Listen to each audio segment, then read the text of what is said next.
Primeira Carta aos Coríntios, capítulo 1.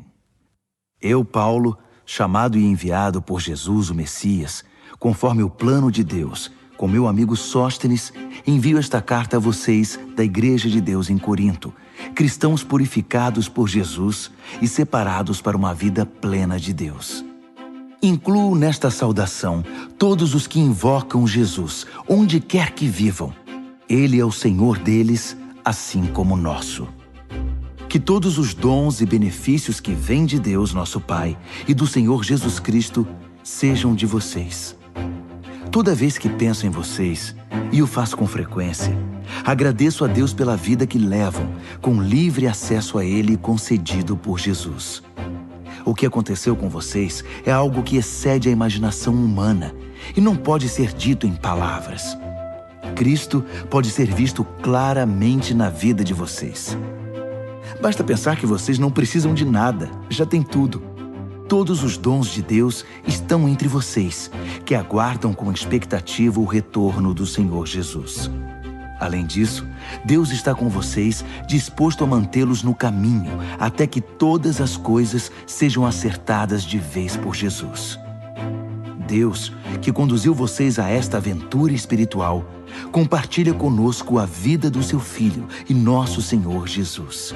Ele jamais irá desistir de vocês. Nunca se esqueçam disso. Tenho uma preocupação séria a compartilhar com vocês, meus amigos, pela autoridade de Jesus, nosso Senhor. Tentarei ser o mais direto possível. Vocês precisam aprender a entrar em acordo. Devem ter consideração uns pelos outros, cultivando a vida em comum. Menciono a questão porque alguns membros da família de Chloe me deram uma notícia preocupante, que estão brigando entre vocês. Vou dizer exatamente o que ouvi. Vocês estão criando partidos e declarando: eu estou do lado de Paulo, ou eu prefiro Apolo, ou Pedro é o meu líder, ou eu pertenço ao grupo do Messias. Pergunto a vocês, o Messias por acaso foi cortado em pedacinhos para que cada um de nós tenha uma parte dele? Paulo foi crucificado por vocês? Algum de vocês foi batizado em nome de Paulo? Não participei de nenhum dos batismos de vocês, com exceção dos de Crispo e Gaio. E agora, diante dessa questão, estou feliz de não ter participado. Pelo menos ninguém pode sair por aí dizendo que foi batizado em meu nome. Pensando bem, batizei outra família, a de Estéfanas, mas pelo que lembro foram apenas esses. Deus não me enviou para juntar seguidores meus, mas para pregar a mensagem, anunciar o que Ele tem feito e reunir seguidores dele. Não fui enviado para pregar confiando em minha eloquência, banalizando assim o que importa, a cruz de Cristo. Ela não pode ser reduzida a mero discurso.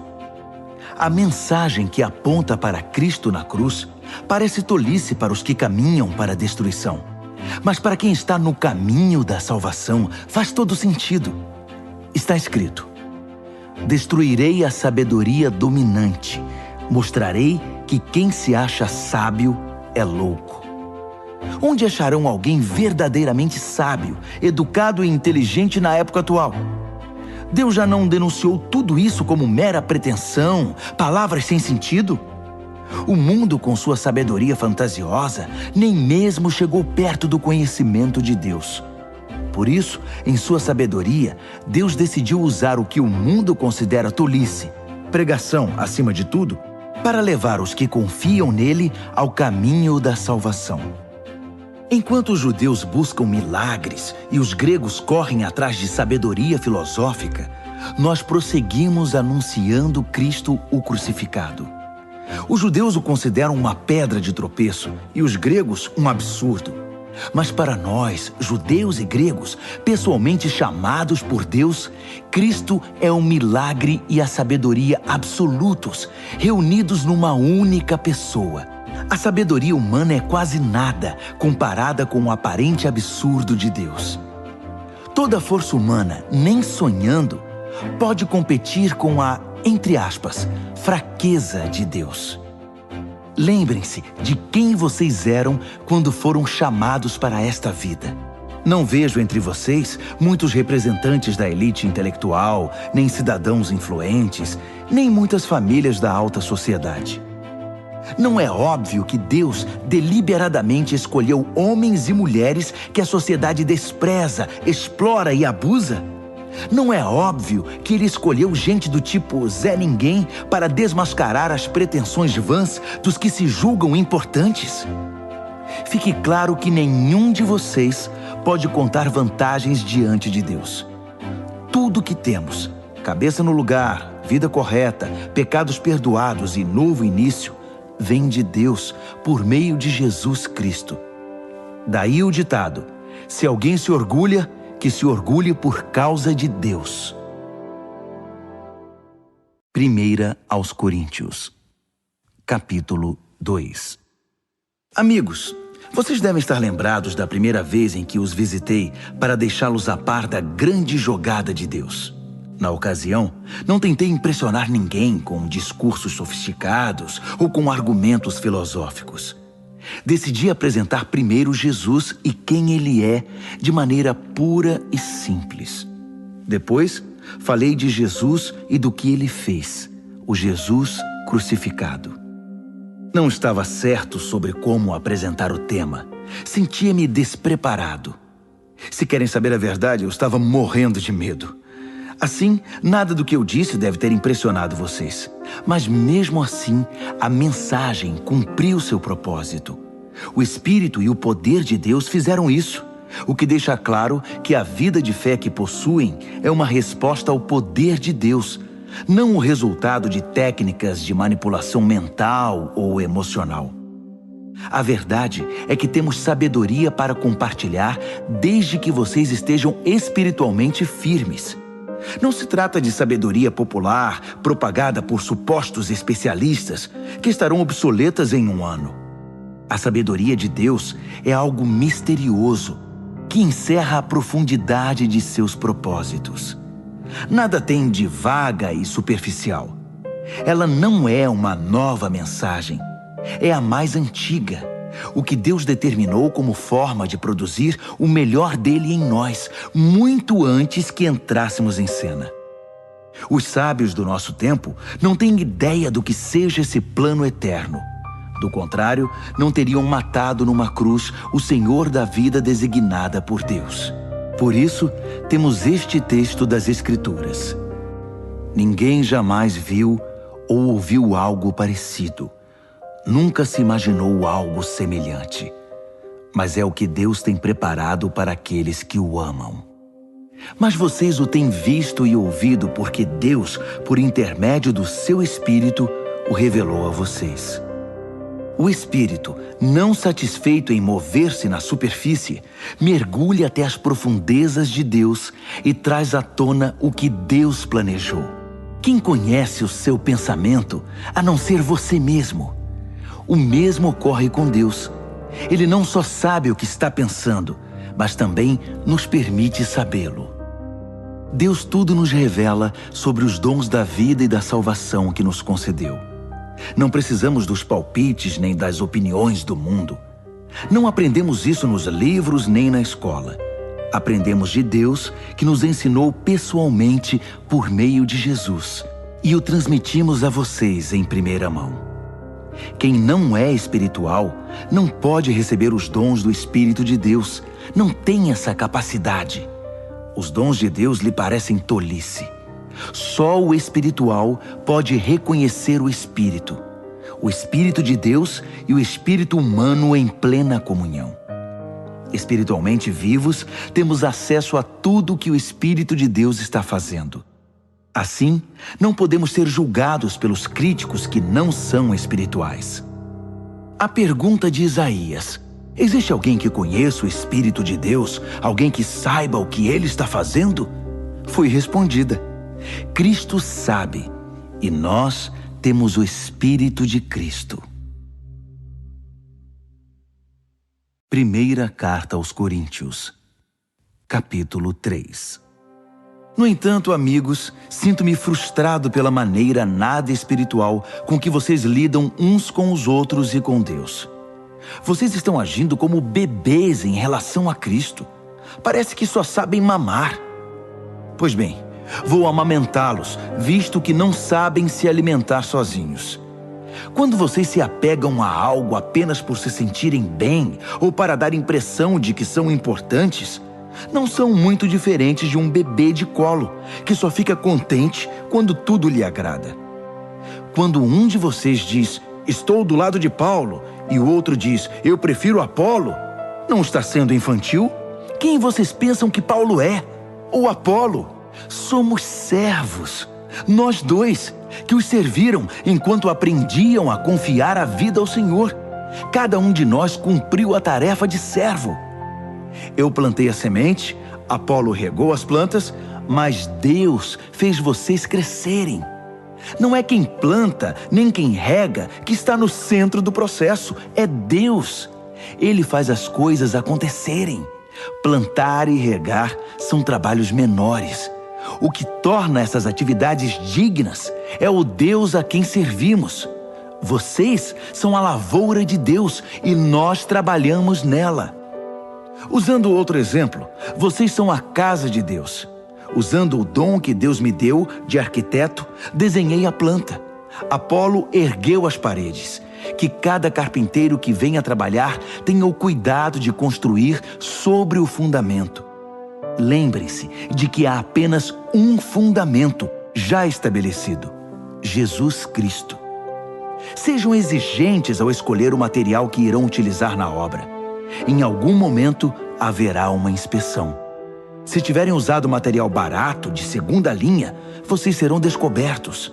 A inspeção será rigorosa. Tudo precisa estar de acordo.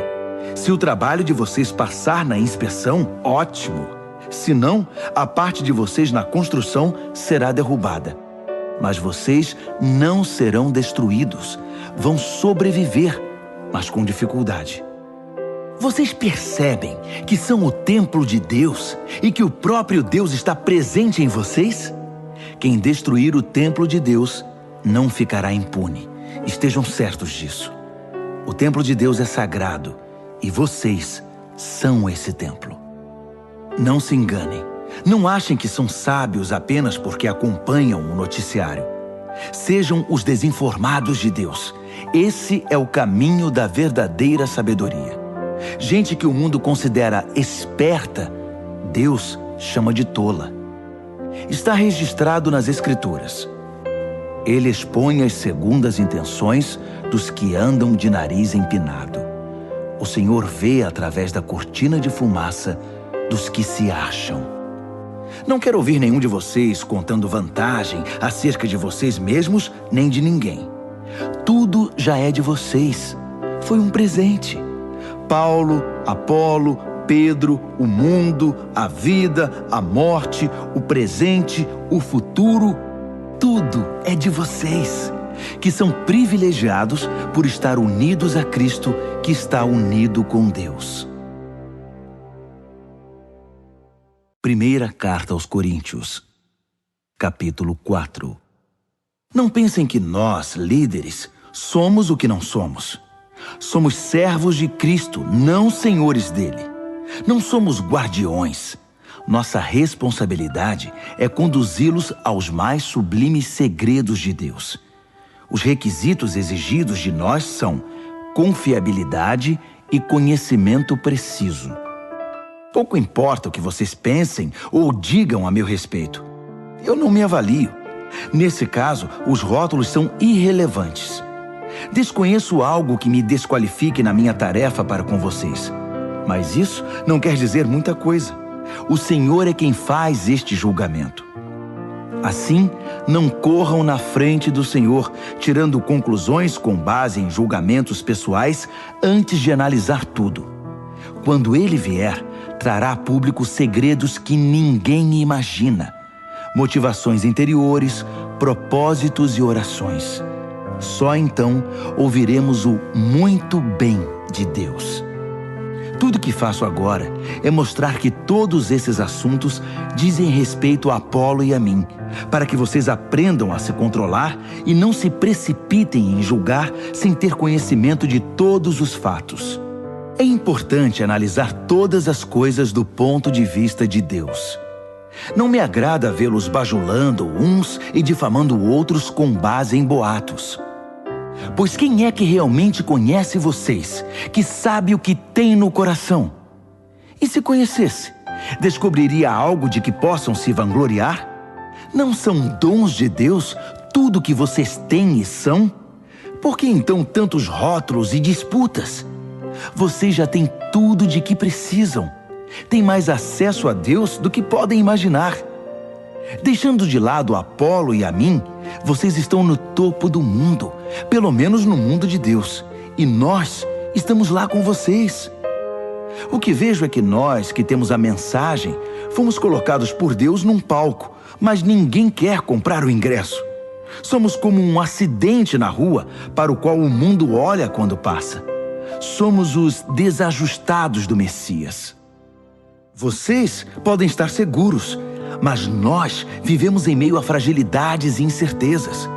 Vocês podem ser bem considerados pelos outros, mas nós somos maltratados muitas vezes. Na maior parte do tempo, não temos o suficiente para comer. Usamos roupas remendadas, portas nos são fechadas na cara e aceitamos os piores empregos para ganhar a vida, sempre com muito esforço. Quando nos ofendem, dizemos, Deus o abençoe. Quando espalham fofocas sobre nós, reagimos com uma palavra boa. Somos tratados como lixo, como restos de comida. E a situação não vai melhorar. Não estou escrevendo para brigar, nem para criar algum desconforto. Escrevo como um pai, meus filhos. Amo vocês e quero que sejam adultos, não crianças mimadas. Há muita gente que não vê a hora de apontar o dedo para o que vocês têm feito de errado. Mas não há muitos pais dispostos a investir tempo e esforço para ajudá-los a crescer. Foi quando Jesus me levou a proclamar a vocês a mensagem de Deus que me tornei o pai de vocês. Não estou pedindo que façam o que eu mesmo já não esteja fazendo. Foi por isso que primeiro enviei Timóteo. Ele também é meu filho querido e fiel ao Senhor. Ele irá refrescar a memória de vocês quanto às instruções que passo regularmente às igrejas no caminho de Cristo. Sei que alguns de vocês são tão cheios de vocês mesmos que nunca ouvem ninguém, muito menos a mim. Mas estarei aí, se Deus quiser, mais cedo do que vocês pensam. E então verei se tudo o que falam não passa de papo furado. Pois o caminho de Deus não é mera conversa, é vida cheia de poder. Então, como devo me preparar para esse encontro? Como quem disciplina com severidade, que os obriga a cumprir seu dever? Ou como bom amigo e conselheiro? Vocês decidem. 1 aos Coríntios, capítulo 5. Também fiquei sabendo de um caso escandaloso entre vocês que não seria tolerado nem fora da igreja. Um dos membros está dormindo com a madrasta. E vocês ainda se sentem tão superiores, tão satisfeitos com vocês mesmos, que isso nem os incomoda. Não acham que deveriam estar tristes, de joelhos, derramando lágrimas? Ninguém pensou que tal conduta precisava ser denunciada e corrigida? Vou dizer o que eu teria feito. Ainda que esteja longe, é como se eu estivesse aí com vocês, porque sei perfeitamente o que está acontecendo e digo que está errado. Vocês não podem apenas ficar olhando e esperar que tudo se resolva. Reúnam a comunidade e estarei presente em espírito com vocês. Tratem da questão e resolvam o problema na autoridade de Jesus, nosso Senhor, que estará presente entre vocês. Submetam a conduta desse homem perante todos. Que ele a defenda, se puder, mas se não puder, que seja excluído, ficando à mercê de Satanás. Sem dúvida será um choque para ele e um embaraço para vocês, mas é melhor isso do que a condenação. Além do mais, o que importa é estar perdoado diante do Senhor no dia do juízo. A arrogância e a insensibilidade de vocês nessa questão me perturba. Vocês trataram o caso como se nada fosse. O fermento também parece nada, mas leveda rapidamente toda a massa de um pão. Portanto, livrem-se desse fermento. Nossa identidade é pura e simples. Não pode conter ingredientes estranhos. O Messias, nosso Cordeiro Pascal, já foi sacrificado na refeição da Páscoa. E nós somos o pão sem fermento, que faz parte da festa. Portanto, participemos dessa festa, não como pão inchado com o fermento do mal, mas como pão sem fermento, sincero e genuíno. Escrevi na minha carta anterior que vocês não devem se sentir à vontade com quem vive na promiscuidade. Não quis dizer também que vocês não devem ter nenhum tipo de relacionamento com gente de fora da comunidade. O mesmo vale para os corruptos de nenhum tipo e para os religiosos impostores. Para não ter contato com esse tipo de gente, vocês teriam de sair do mundo. Mas estou dizendo que quando um amigo que alega ser cristão se comporta de modo promíscuo ou corrupto, cheio de revolta contra Deus ou contra os amigos, se embebeda ou se torna explorador, vocês não devem agir como se tudo isso fosse normal. Não podem simplesmente conviver com isso como se fosse um comportamento aceitável. Não sou responsável por aquilo que os de fora fazem. Mas será que não temos nenhuma responsabilidade pelos que são da comunidade cristã? Deus tratará dos que são de fora, mas não podemos nos omitir quando nossos irmãos e irmãs saem dos trilhos. Se necessário, temos de limpar a casa. 1 aos Coríntios, capítulo 6. Outra coisa. Como vocês ousam levar um irmão ao tribunal? Se acham que foram prejudicados, faz sentido levar o caso a um tribunal que nada sabe dos caminhos de Deus, em vez de levá-lo à família da fé? Um dia, o mundo inteiro comparecerá perante um júri formado pelos seguidores de Jesus.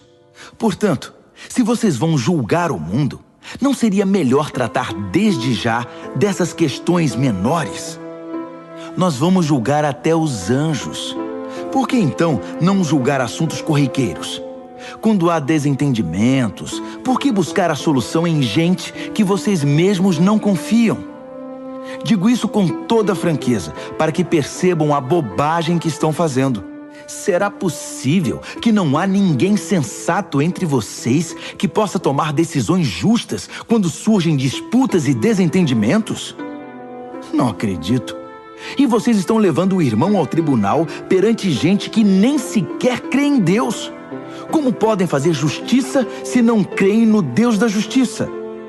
Batalhas judiciais são manchas na comunidade. Não seria melhor arcar com o prejuízo e esquecer tudo? Agindo assim, vocês estão incentivando mais erros e injustiça e causando mais sofrimento à família cristã. Não percebem que esse não é o caminho de se viver? Os injustos que não se preocupam com Deus não farão parte de seu reino.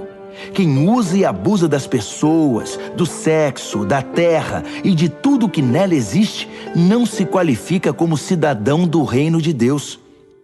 Estou falando de libertinagem heterossexual, devassidão homossexual, idolatria, ganância e vícios destruidores. Alguns de vocês, por experiência, sabem do que eu estou falando, pois não faz muito tempo vocês estavam nessa lista. Mas foram purificados e tiveram uma nova chance oferecida por Jesus, nosso Senhor e Messias, e pelo Deus presente em nós, o Espírito. Só porque algo é correto diante da lei, não significa que seja espiritualmente apropriado. Se eu saísse por aí fazendo tudo o que tenho direito de fazer, seria um escravo dos meus caprichos. Vocês conhecem o velho ditado? Primeiro você come para viver, depois vive para comer? Pois bem, pode ser verdade que o corpo seja apenas temporário, mas não é desculpa para entupi-lo de comida ou entregar-se ao sexo. Uma vez que o Senhor nos honra com um corpo, honremos também a Ele com o nosso corpo. Deus honrou o corpo do Senhor, levantando-o do túmulo. Ele usará o mesmo poder para ressuscitá-los. Até lá, lembrem-se de que nosso corpo foi criado com a mesma dignidade do corpo do Senhor. Vocês não levariam o corpo do Senhor a um prostíbulo, levariam? Espero que não. Sexo é mais do que pele sobre pele. É tanto um mistério espiritual quanto um ato físico. Como está nas Escrituras, os dois se tornam um. Já que queremos nos tornar espiritualmente um com o Senhor, não devemos buscar o tipo de sexo que foge do compromisso e da intimidade, ficando mais solitários ainda. O tipo de sexo que nunca se torna um. Há um aspecto no qual os pecados sexuais são diferentes de todos os outros. No pecado sexual, violamos a sacralidade do corpo, que foi feito para o amor idealizado por Deus para tornar-se um com a outra parte. Ou vocês não sabem que o corpo é um lugar sagrado onde mora o Espírito Santo? Vocês percebem que não podem viver de qualquer maneira desperdiçando algo pelo qual Deus pagou um preço tão alto? A parte física não é mero apêndice da parte espiritual. Tudo pertence a Deus. Portanto, deixem que as pessoas vejam Deus no corpo de vocês e através dele.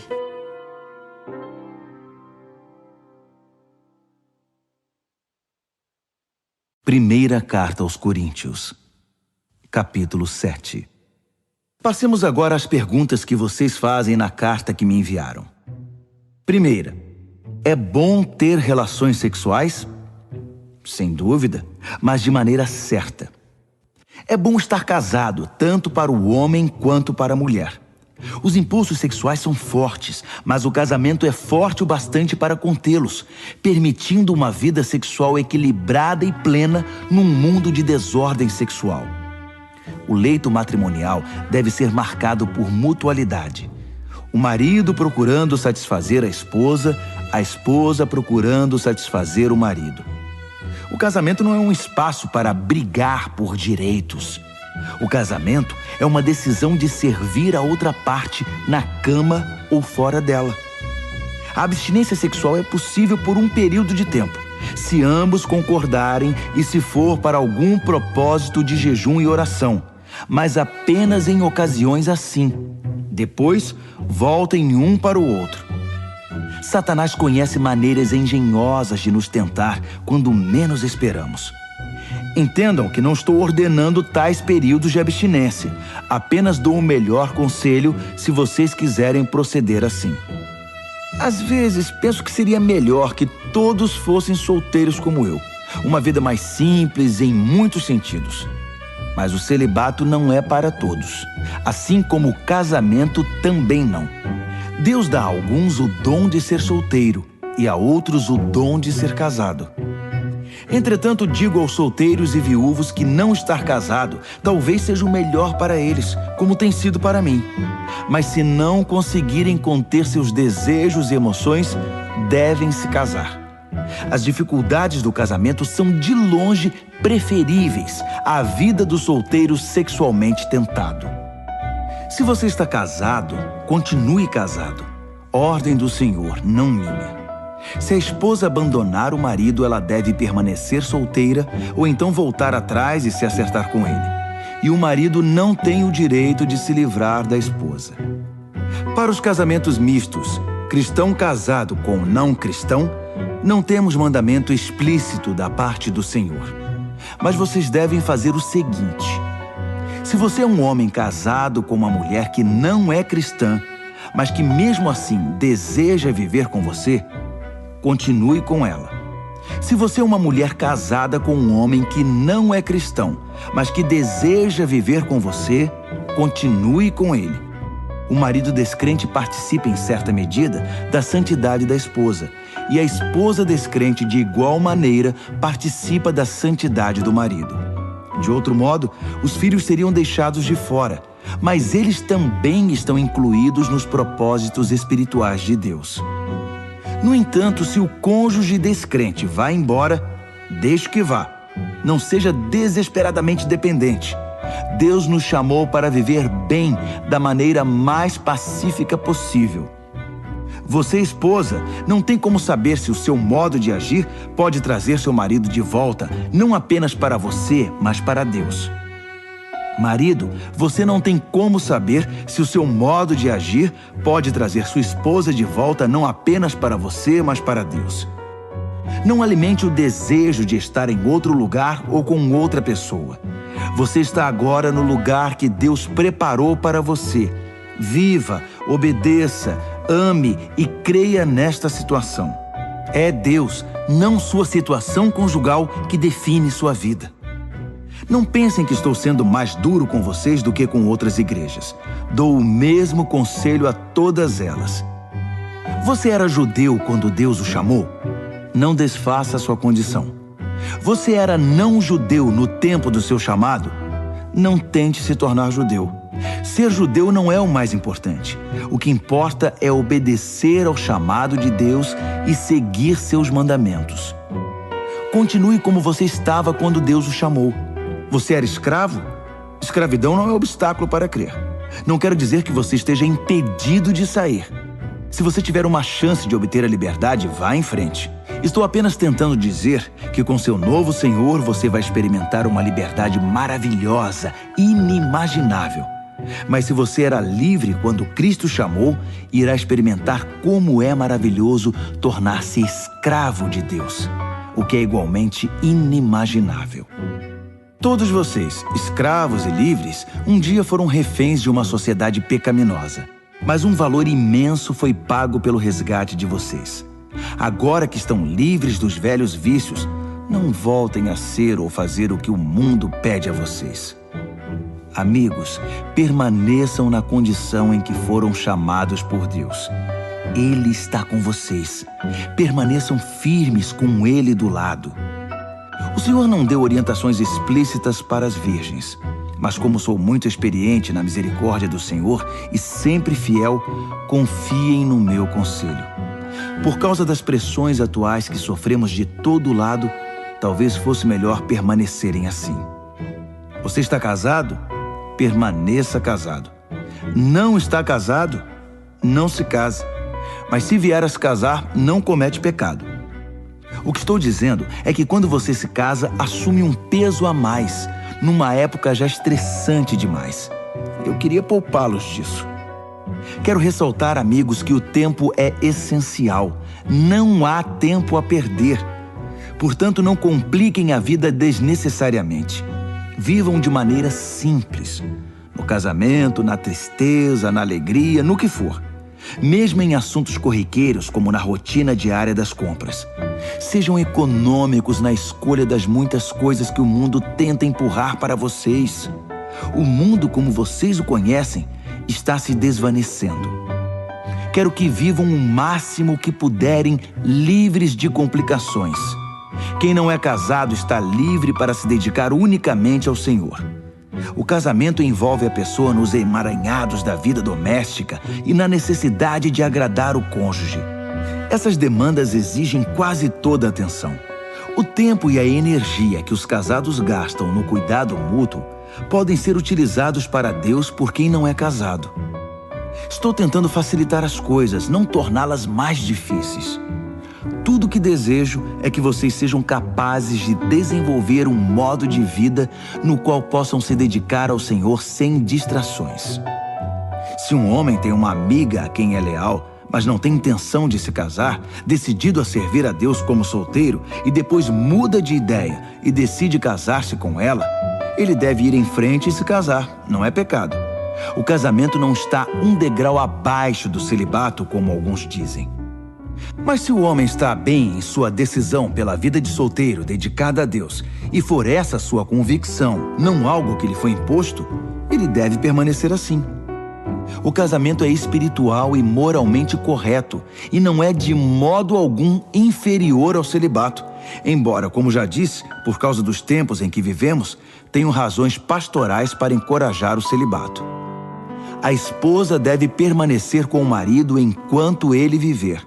Se ele morrer, ela está livre para se casar com quem quiser. É claro que deve casar-se com um cristão e ter a bênção do Senhor. Mas por enquanto, vocês sabem que penso que ela fará melhor se não se casar outra vez. O Senhor, na minha opinião, está de pleno acordo com esse conselho.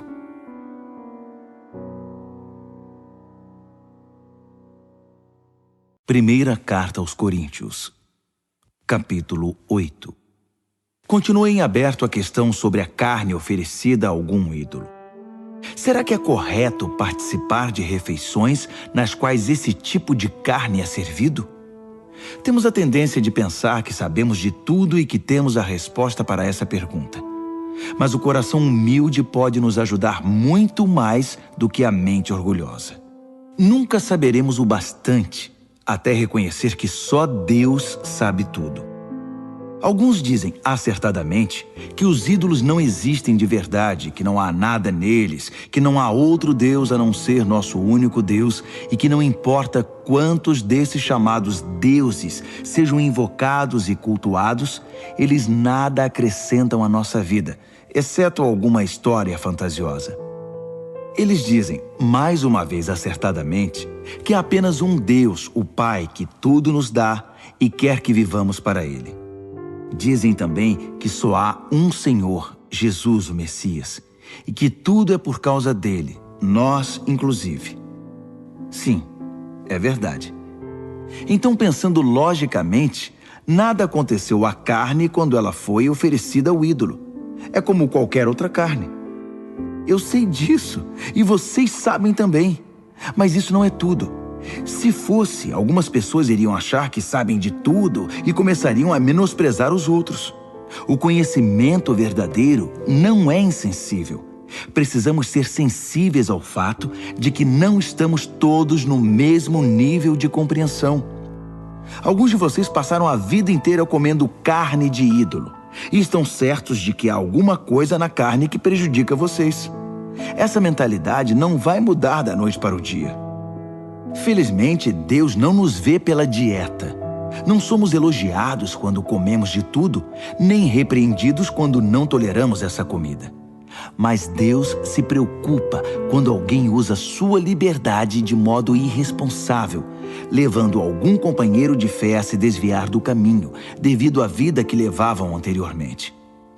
Por exemplo, digamos que vocês se vangloriem da sua liberdade indo a um banquete oferecido em honra aos ídolos, no qual o prato principal seja carne sacrificada a ídolos. Mas essa postura pode representar um perigo para quem ainda luta com a questão, alguém que os considere sábios e maduros. O perigo é que ele ficará terrivelmente confuso, sem saber mais o que é certo e errado. Cristo deu a vida por essa pessoa. Seria pedir demais que desistissem de ir ao banquete por causa dela? Porque, como vocês dizem, não faria nenhuma diferença. Mas fará diferença se vocês ferirem um irmão, com o risco de condená-lo à ruína eterna. Quando vocês ferem seu irmão, estão ferindo Cristo.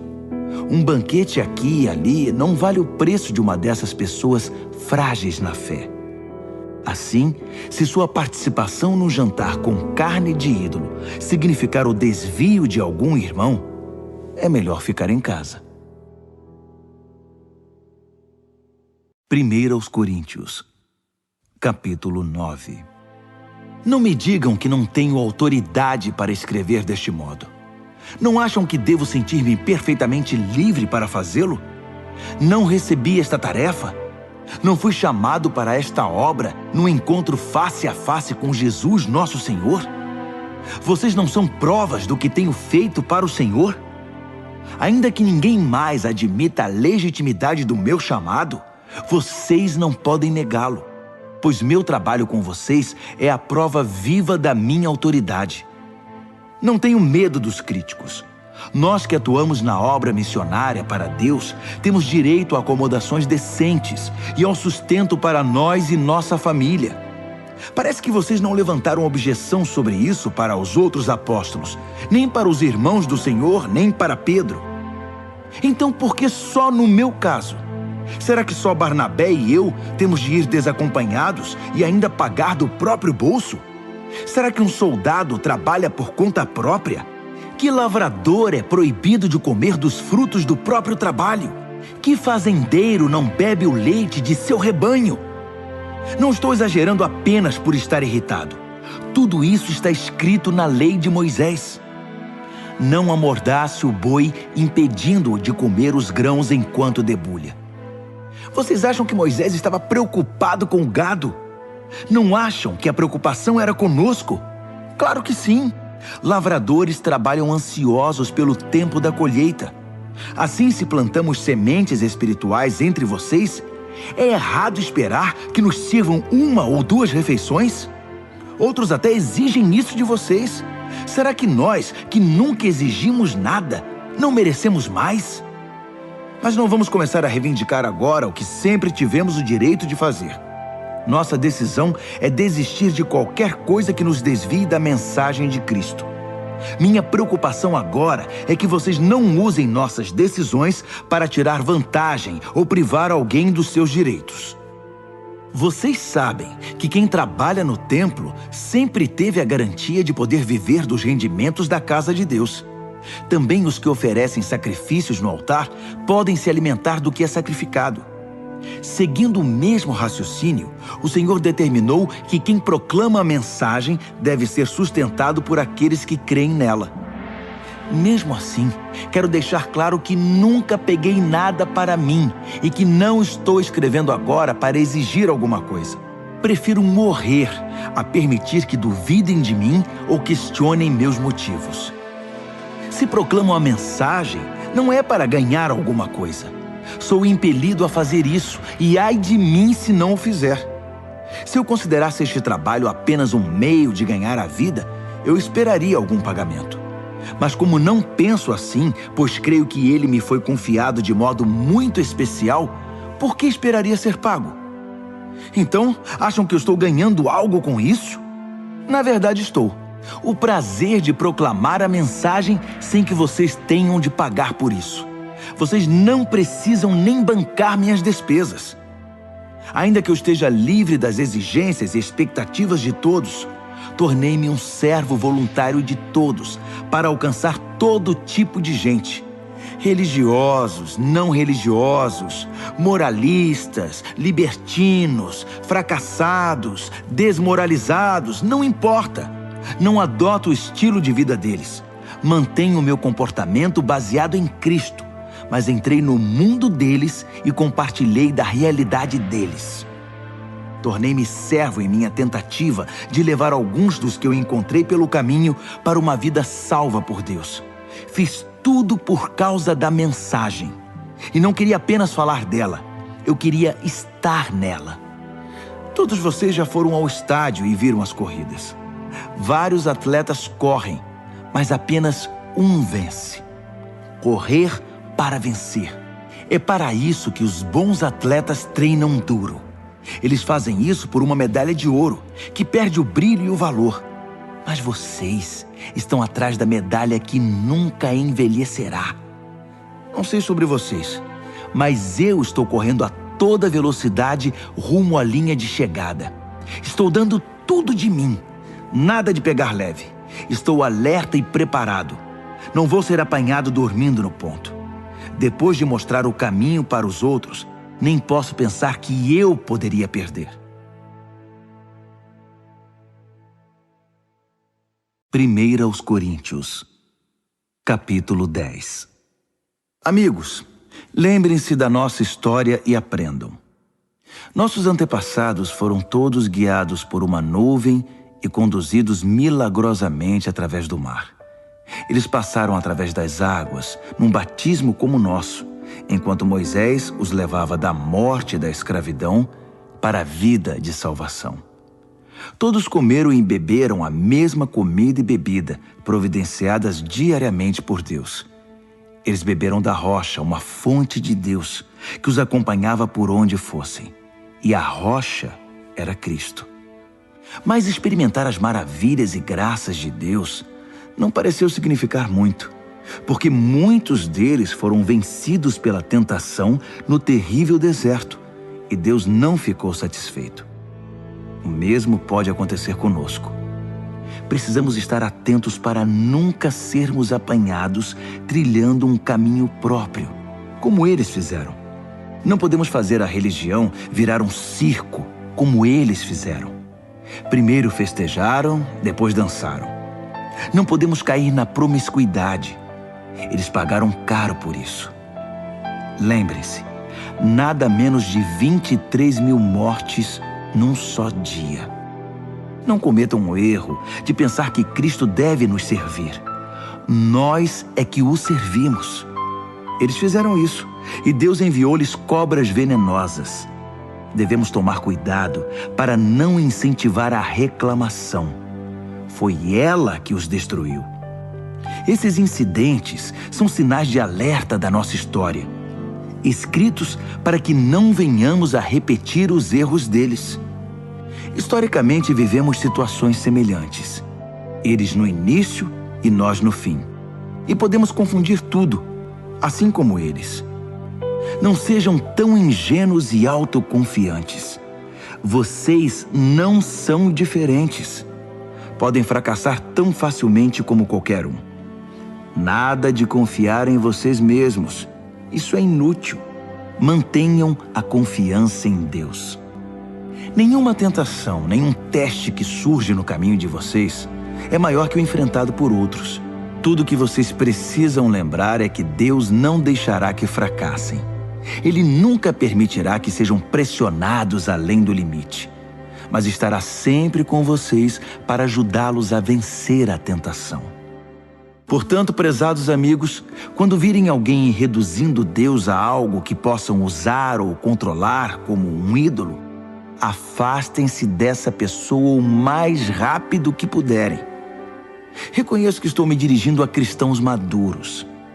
Tirem suas conclusões. Quando bebemos o cálice da bênção, não estamos participando do sangue da própria vida de Cristo? E não ocorre o mesmo com o pão que partimos e comemos? Não estamos participando do corpo da própria vida de Cristo? Por haver um pão, é que apesar de muitos, nos tornamos um.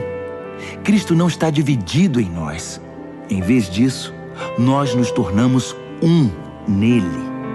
Não reduzimos Cristo ao que somos. Ele nos eleva ao que Ele é. É o que aconteceu no antigo Israel.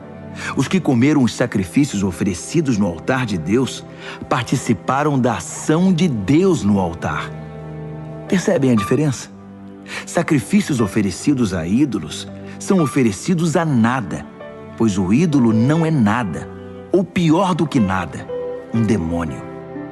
Não quero que vocês se tornem parte de algo que os diminua.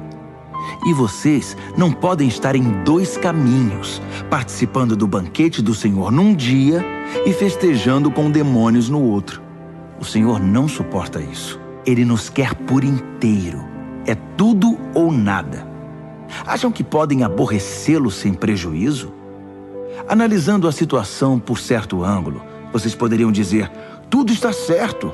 Por causa da imensa generosidade e da graça de Deus, não precisamos dissecar nossos atos para saber se serão aprovados. Mas a questão não é apenas confirmar se está certo. Queremos viver bem, mas nosso objetivo principal deve ser ajudar os outros a viver bem. Se partirem desse princípio, o bom senso os conduzirá pelo resto do caminho. Comam qualquer coisa vendida no açougue. Não é preciso encarar tudo como um teste de idolatria.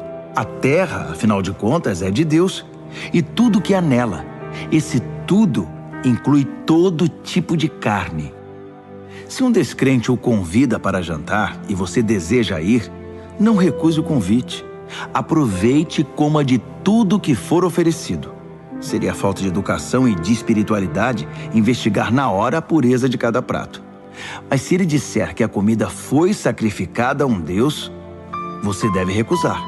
Ainda que isso seja indiferente para você, não é para ele. E você não vai querer deixá-lo confuso a respeito da sua fé. Mas com exceção de casos como esses, não vou ficar pisando em ovos, preocupado com o que gente de mente fechada pode dizer.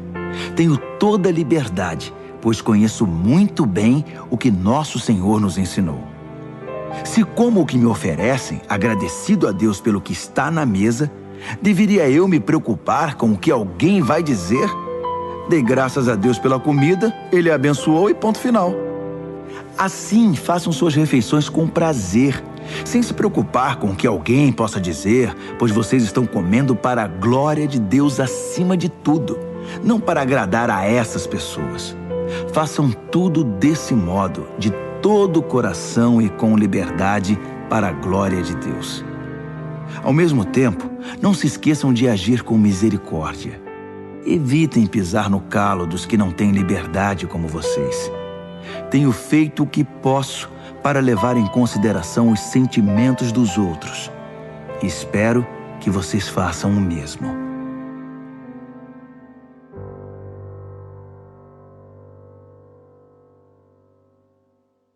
Primeira Carta aos Coríntios, capítulo 11. Fico feliz por saber que vocês continuam a se lembrar de mim e a me honrar, guardando as tradições da fé que ensinei. Toda autoridade verdadeira vem de Cristo. No relacionamento conjugal, existe a autoridade da parte de Cristo para o marido e da parte do marido para a esposa. A autoridade de Cristo é a autoridade de Deus. Qualquer homem que fala com Deus ou sobre Deus sem respeito pela autoridade de Cristo está desonrando o Senhor. E a esposa que fala com Deus sem respeito para com a autoridade do marido está desonrando seu marido. Pior ainda, está desonrando a si mesma. Uma cena lamentável. É como se estivesse com a cabeça rapada. Essa é a origem do costume de a mulher cobrir a cabeça no culto, enquanto o homem tira o chapéu. Com esses atos simbólicos, homens e mulheres que muitas vezes batem de frente um com o outro, submetem sua cabeça ao cabeça, Deus. A propósito, não valorizem demais as diferenças entre homem e mulher. Nem o homem nem a mulher podem caminhar sozinhos ou reivindicar prioridade. O homem foi criado primeiro, como belo reflexo resplandecente de Deus. É verdade. Mas a mulher brilha com mais beleza, tendo por cabeça o seu marido. É verdade que a primeira mulher veio do homem, mas daí em diante todo homem vem de uma mulher. E uma vez que na prática todas as coisas vêm de Deus, vamos deixar de lado essa discussão sobre quem vem primeiro. Vocês não concordam que fica bem uma mulher com seu belo cabelo orar a Deus em adoração? Isso nos lembra a atitude dos anjos. Também não fica bem um homem orar a Deus com a cabeça coberta em reverência, mostrando submissão? Não há um belo simbolismo natural aqui? Todavia, espero que não fiquem debatendo sobre isso. Todas as igrejas de Deus veem a questão dessa maneira. Não quero que vocês sejam exceção. Quanto ao próximo item, não estou satisfeito. Soube que quando vocês se reúnem, o pior em vocês aparece, não o melhor. Para começar, temos as divisões, pois vocês competem e se criticam mutuamente. Estou relutante em crer nisso, mas entendo o que se passa. O que posso dizer é que todas essas diferenças trarão à luz a verdade e a confirmarão. Descobri também que vocês levam suas divisões para o culto. Vocês se reúnem, mas em vez de comer da mesa do Senhor, trazem comida aos montes e comem feito animais. Alguns ficam de fora e vão para casa com fome, enquanto outros precisam ser carregados, pois ficam bêbados demais para andar. Não posso acreditar. Vocês não têm casa para comer e beber? Por que profanar a igreja de Deus? Por que humilhar os pobres? Custa-me acreditar que vocês chegaram a esse ponto. Eu não posso ficar calado. Permitam-me recordar a vocês o que acontece na ceia do Senhor e por que ela é de importância fundamental. Recebi instruções do próprio Senhor e as transmiti a vocês. O Senhor Jesus, na noite em que foi traído, tomou o pão. Depois de dar graças, ele o partiu e disse: "Isto é meu corpo, partido por vocês. Façam isso para se lembrarem de mim." Depois da ceia, ele fez o mesmo com o cálice. "Este cálice é meu sangue, minha nova aliança com vocês. Toda vez que beberem deste cálice, lembrem-se de mim." O que vocês precisam entender é que toda vez que comem esse pão e bebem desse cálice, estão revivendo em palavras e ações a morte do Senhor. E repetirão esse ato até que o Senhor retorne. Vocês não devem permitir que o costume anule a reverência. Quem come o pão ou bebe do cálice do Senhor de modo desrespeitoso é como a multidão que zombou do Senhor e cuspiu nele no momento de sua morte. Vocês querem tomar parte nessa lembrança? Examinem suas motivações. Testem o coração e venham para a ceia com santo temor. Se vocês não pensam no corpo partido do Senhor quando comem e bebem, correm o risco de enfrentar sérias consequências. É por isso que muitos de vocês estão doentes e apáticos, enquanto outros morreram antes do tempo. Se nos corrigirmos agora, não precisaremos ser corrigidos mais tarde. Melhor ser repreendido pelo Senhor agora que enfrentar o castigo depois. Portanto, meus amigos, quando vocês se reúnem na mesa do Senhor, sejam reverentes e educados. Se vocês estiverem com fome a ponto de não poderem esperar para ser servidos, é melhor ir comer em casa. Mas de modo algum transformem a ceia do Senhor em comilança e bebedeira ou em briga de família. Trata-se de uma refeição espiritual, uma festa de amor. Quanto às outras perguntas que vocês me fizeram, responderei pessoalmente na minha próxima visita.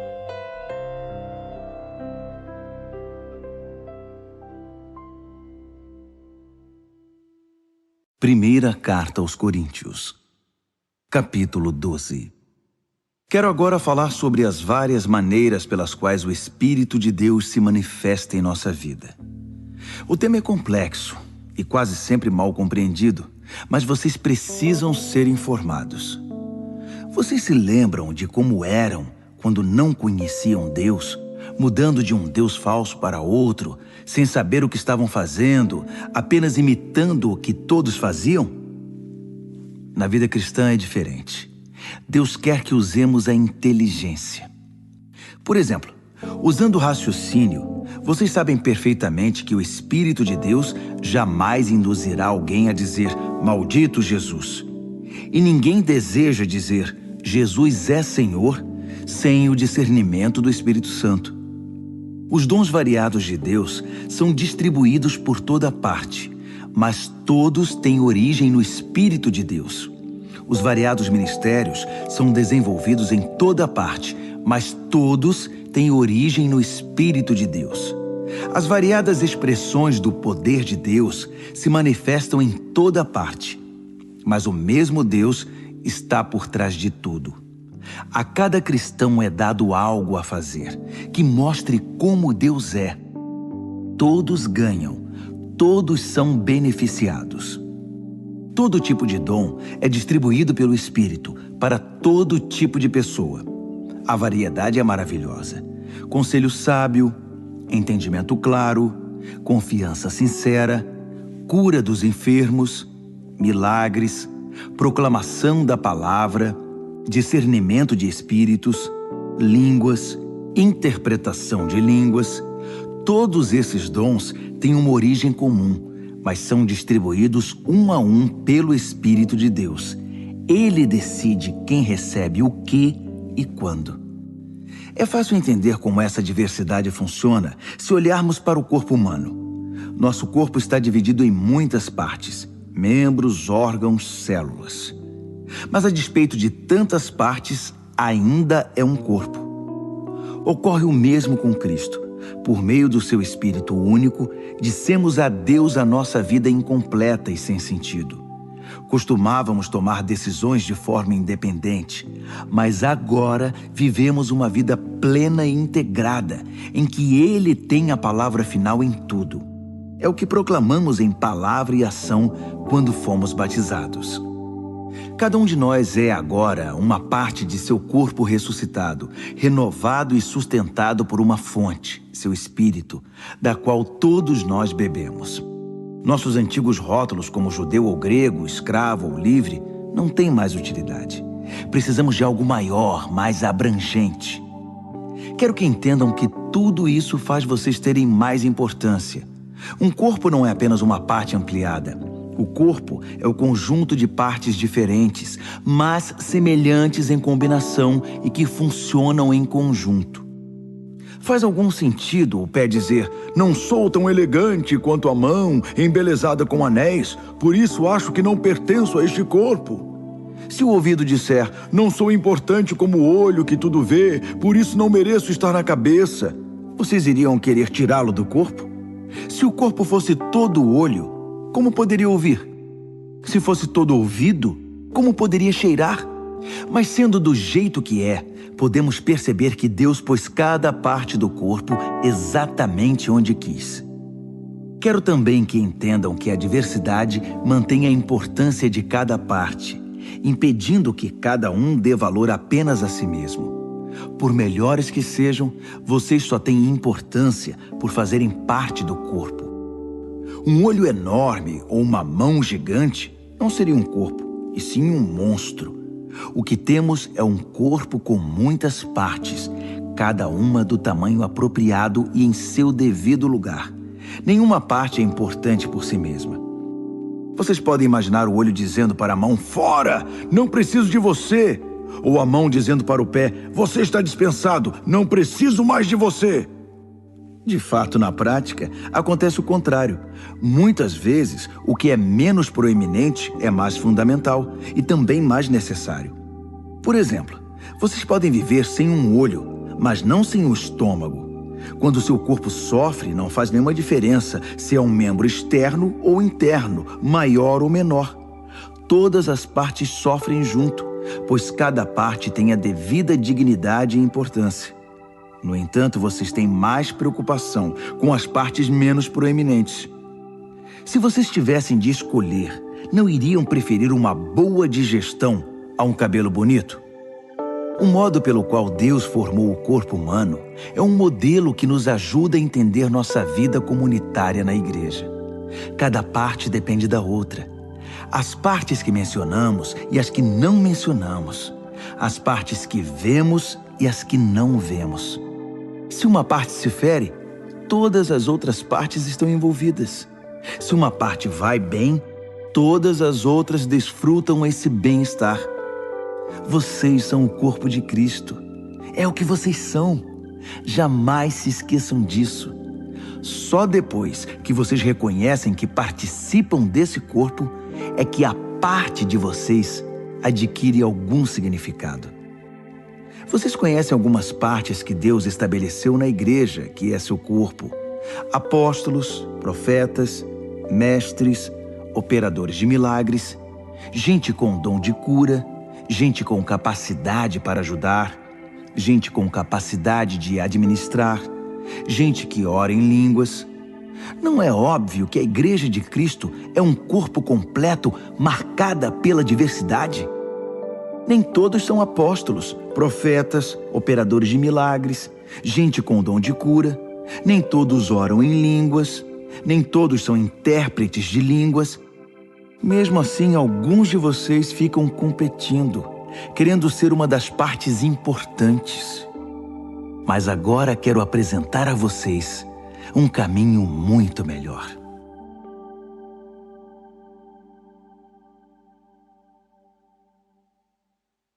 Primeira aos Coríntios, capítulo 13.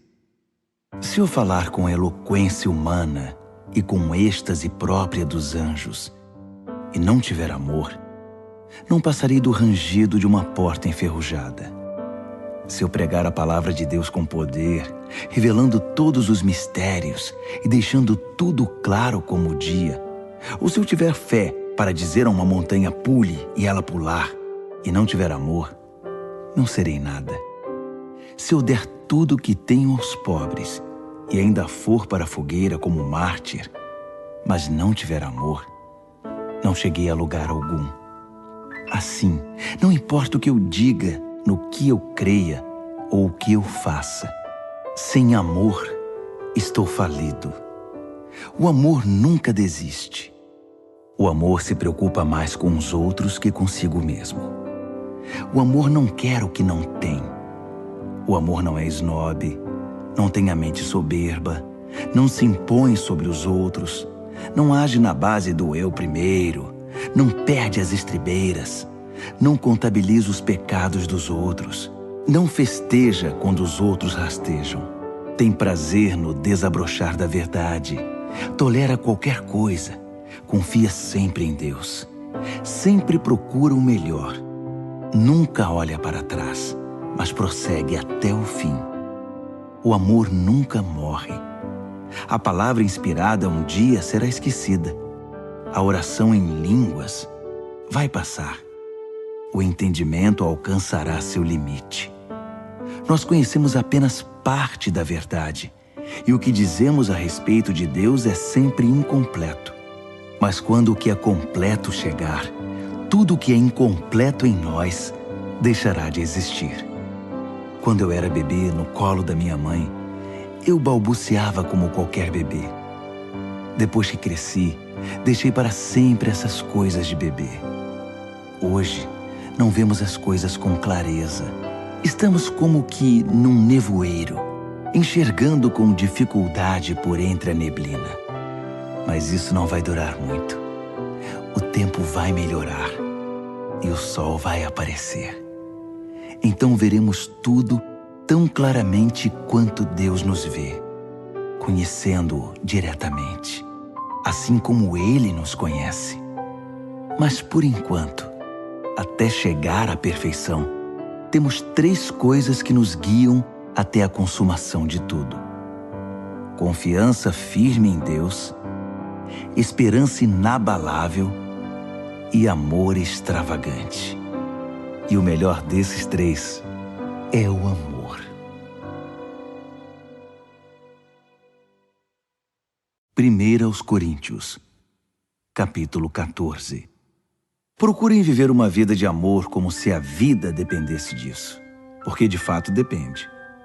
Entreguem-se aos dons que Deus dá. Acima de tudo, proclamem sua verdade. Se vocês o louvam quando falam línguas, Deus os entende e ninguém mais, pois vocês estão compartilhando aspectos pessoais, e isso é entre vocês e Ele. Mas quando proclamam sua verdade na linguagem comum, vocês permitem que outros conheçam a verdade e com isso possam crescer, fortalecer-se e experimentar a presença de Deus com vocês. Aquele que ora usando uma língua de oração em particular obtém muito proveito disso. Mas proclamar a verdade de Deus à igreja na língua comum produz crescimento e fortalecimento para a comunidade. Meu desejo é que todos vocês desenvolvam intimidade com Deus em oração. Mas não parem aí.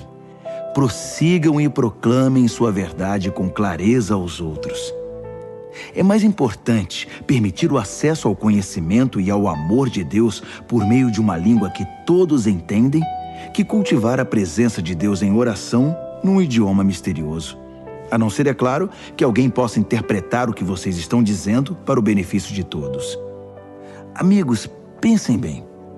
Se diante de vocês eu orar de um modo que só Deus entende, que proveito vocês terão? Se eu não falar claramente com alguma instrução, verdade, proclamação ou ensino, não terei nenhuma utilidade para vocês. Se os instrumentos musicais, flautas ou harpas, não são tocados de modo que cada nota seja distinta e esteja no tom, como se poderá identificar a melodia e apreciar a música? Se o toque da trombeta não é nítido, como será possível apresentar-se para a batalha? Então, se vocês falam de um modo que ninguém entende, por que abrem a boca? Há muitas línguas no mundo e todas têm significado para alguém.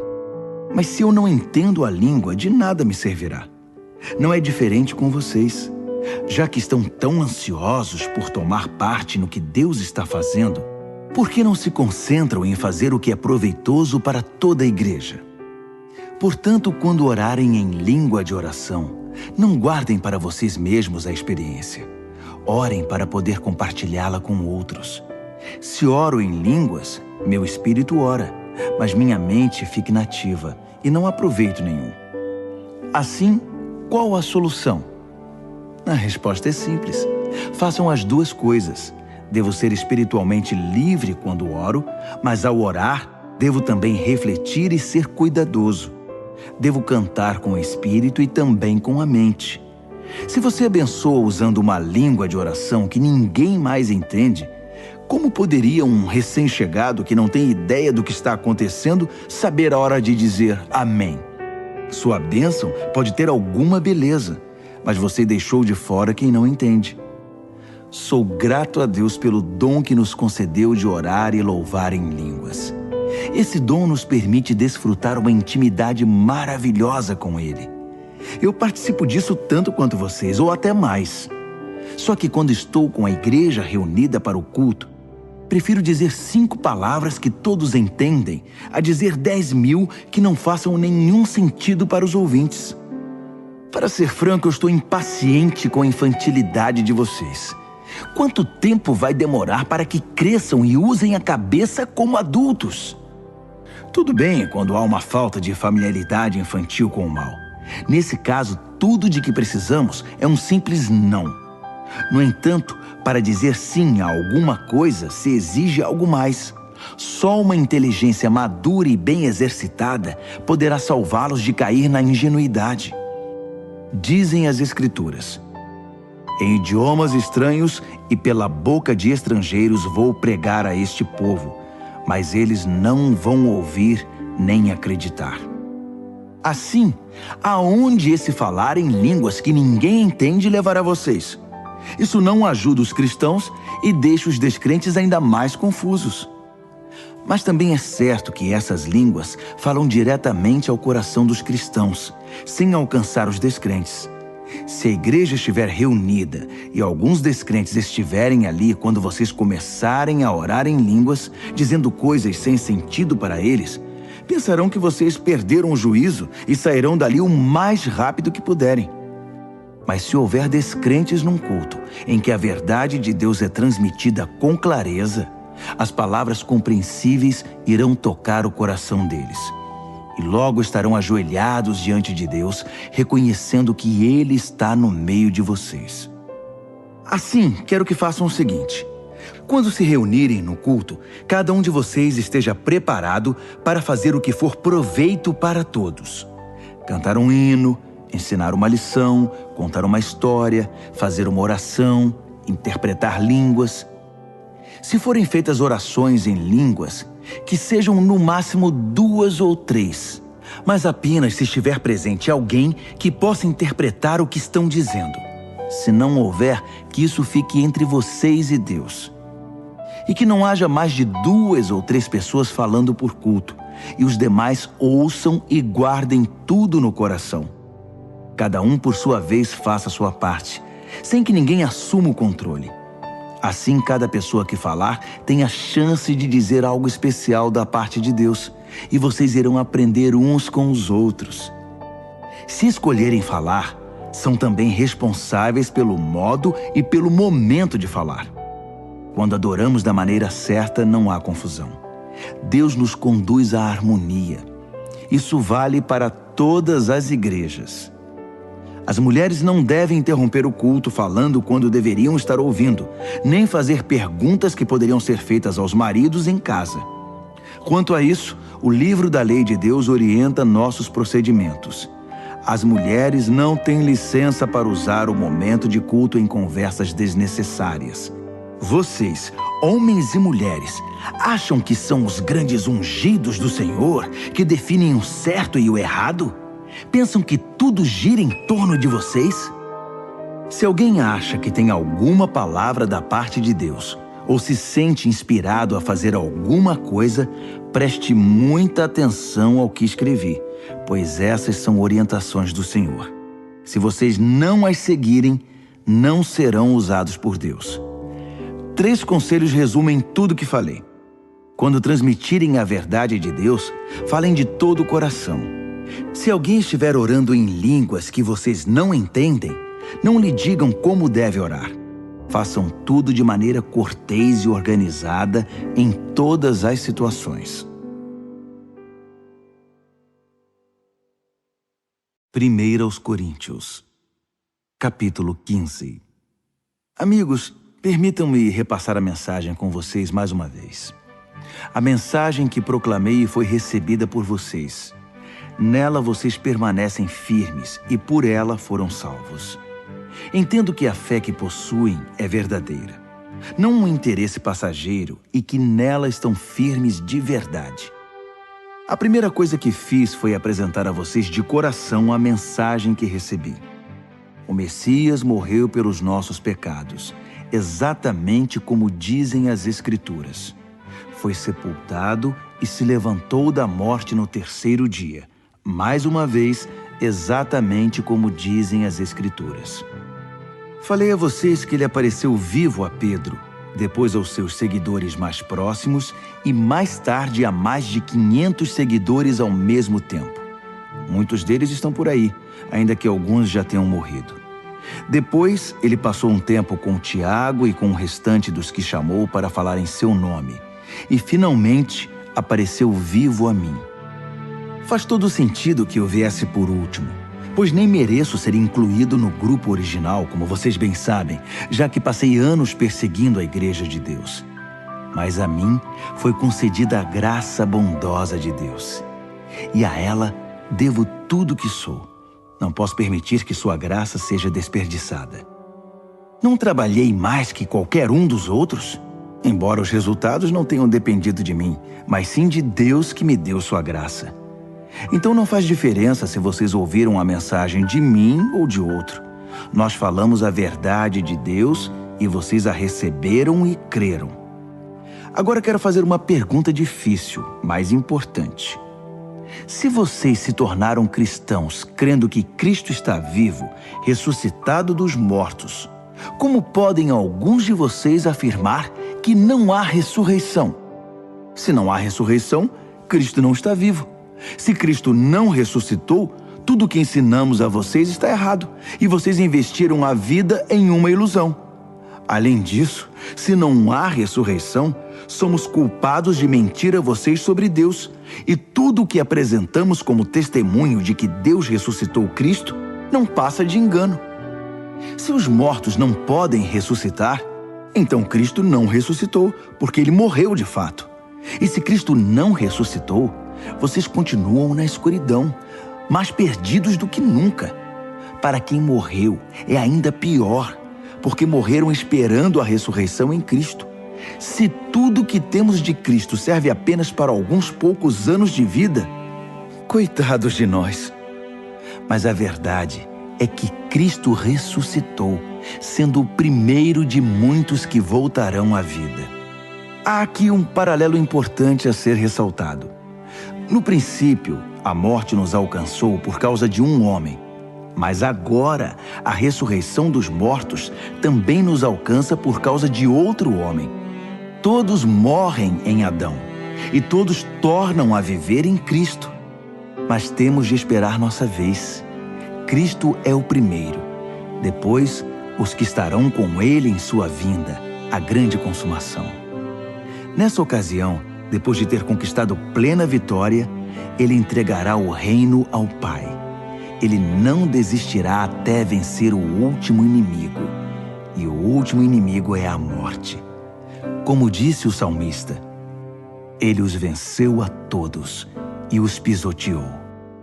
É claro que isso não inclui o próprio Deus, porque quando tudo finalmente estiver sob o domínio de Deus, o Filho virá, ocupando o seu devido lugar.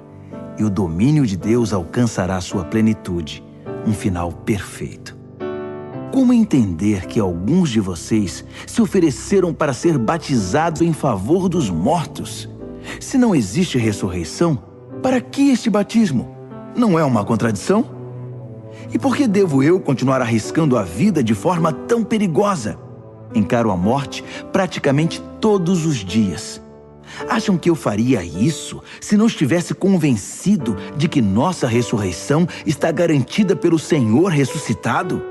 Acham que eu estava apenas bancando o herói quando enfrentei feras em Éfeso e por pouco não morri? É a ressurreição que motiva minhas palavras e ações, a minha vida. Se não há ressurreição, deveríamos seguir o ditado: comamos e bebamos que amanhã morreremos. Mas não se enganem, não se deixem levar pela conversa de que não há ressurreição. Lembrem-se, as más companhias destroem os bons hábitos.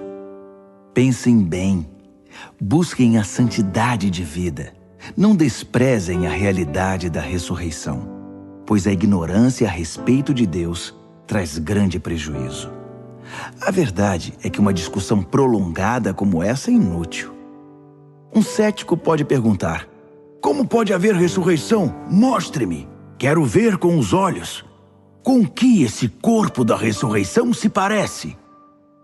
Na verdade, essa pergunta é absurda. Isso não se vê com os olhos. Entende-se por uma ilustração. Quando plantamos uma semente, ela morre e logo nasce uma planta. A semente e a planta são bem diferentes. A semente de uma laranja não se parece com uma laranjeira. O que plantamos é diferente do que colhemos. Assim também, o corpo que é sepultado como se fosse uma semente e o corpo da ressurreição são muito diferentes. Observem que a variedade de corpos é impressionante. Assim como há diferentes tipos de sementes, há diferentes tipos de corpos. Corpo humano, corpo dos mamíferos, das aves e dos peixes. Vendo toda essa diversidade, temos uma ideia da glória da ressurreição, pois além dos corpos da terra, há também outros corpos no espaço, o sol, a lua e as estrelas, vistos em sua diversidade, beleza e esplendor. O que contemplamos agora são apenas as sementes antes da ressurreição. Imaginem como serão belas e gloriosas as plantas da ressurreição.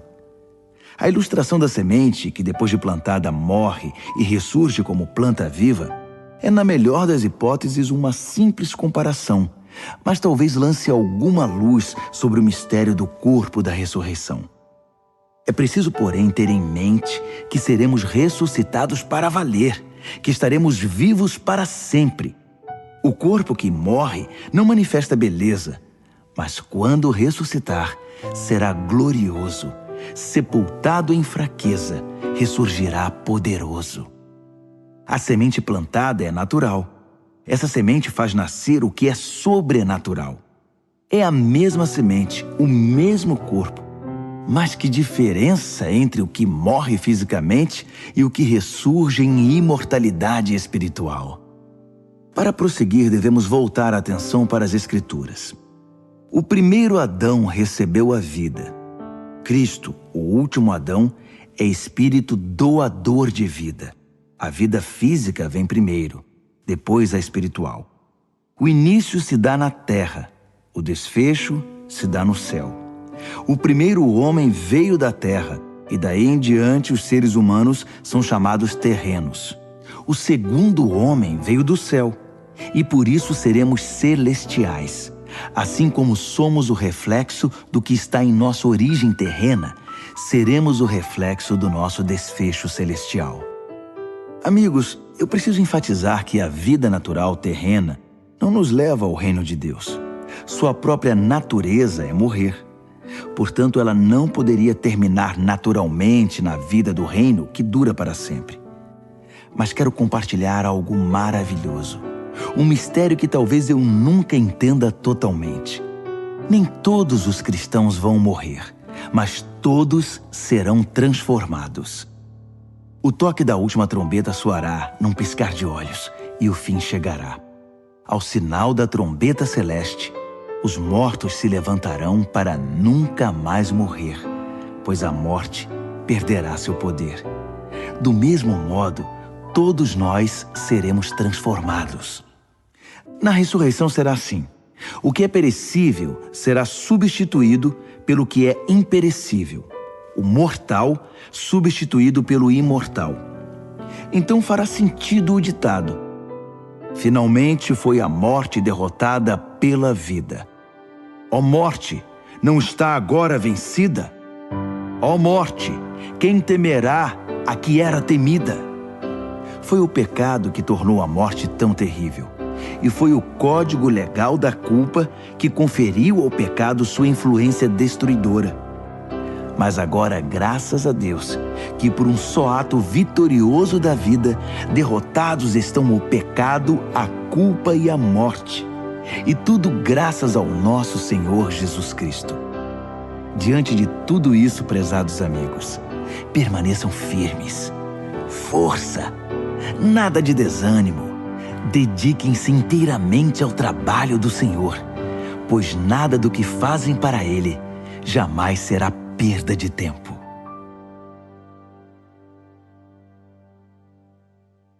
Primeira aos Coríntios, capítulo 16. No caso da oferta que está sendo arrecadada para ajudar os cristãos pobres, dou a vocês as mesmas instruções que dei às igrejas da Galácia. Todo domingo, cada um traga a sua oferta. Sejam generosos. Guardem o que for recolhido para que, quando eu chegar, tudo esteja pronto e eu não precise fazer nenhum apelo. Depois da minha chegada, escreverei cartas de recomendação aos responsáveis pela entrega da oferta em Jerusalém. Se acharem melhor que eu vá junto, ficarei feliz em viajar com eles. Planejo visitar vocês depois de passar pelo norte da Grécia. Não pretendo ficar muito tempo lá, mas pode ser que eu fique com vocês até passar o inverno. Talvez possam me ajudar quando eu partir para a próxima missão. Não quero visitá-los apenas de passagem. Meu desejo é demorar um bom tempo, se o Senhor quiser. Por enquanto, permaneço aqui em Éfeso. Uma grande porta de trabalho se abriu aqui, apesar da oposição. Se Timóteo aparecer, cuidem bem dele. Façam que ele se sinta em casa. Como eu, ele é incansável no trabalho do Senhor. Não permitam que ninguém o menospreze. Depois de algum tempo, enviem-no de volta a mim com a bênção de vocês. Digam-lhe que eu o estou esperando, bem como a quem o estiver acompanhando. Quanto ao nosso amigo Apolo, estou ajeitando tudo para que ele possa visitá-lo.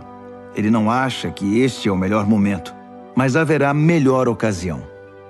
Fiquem de olhos abertos, sejam firmes na fé, compartilhem o que receberam, sejam corajosos e sempre ajam com amor.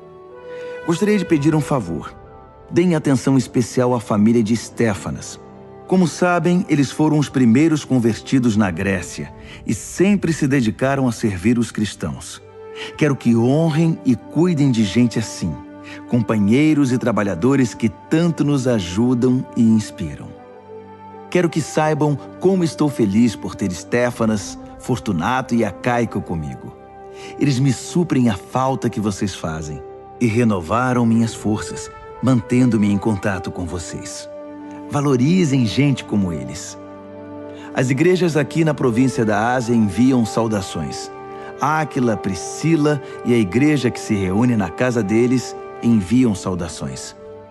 Todos os amigos aqui enviam saudações. Transmitam as saudações com abraços santos. E eu, Paulo, de próprio punho, envio meus cumprimentos. Se alguém não ama o Senhor, perderá a bênção. Aguardem a vinda do Senhor. Por sua graça, o Senhor Jesus está sempre de braços abertos para vocês. E eu amo todos vocês no Messias, em Jesus. Amém.